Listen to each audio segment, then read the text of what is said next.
করতেছে আর তার জবাবে ওই কথা বলে দেওয়া হলো। আজকে আমরা বাংলার জন্য কোরআনের সমাজ প্রতিষ্ঠিত করব, আল্লাহর সমাজ প্রতিষ্ঠিত করব।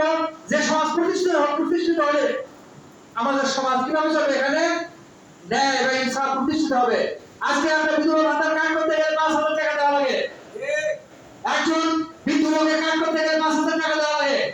2 দিন আগে আমার বাড়িতে একজন ব্যক্তি গায়ে কাপড় নিয়ে চুমনে একটা লাঠি ধরে আমার বাড়িতে এসে আমাকে বলতেছে, দেখে ভাই মামা আমি করি তোকে আমার তুমি করবে কে আরো যদি তোর বাইরে তো তারপর অসংখ্য 5,000 টাকা তুলে নাই তো কি বাসা ভাই চেয়ারম্যান না যাবেন না, চেয়ারম্যান বাসা গরিব ফেরস্তা আছে 5 টাকা তোকে কে শুনো 5,000 টাকা চায়।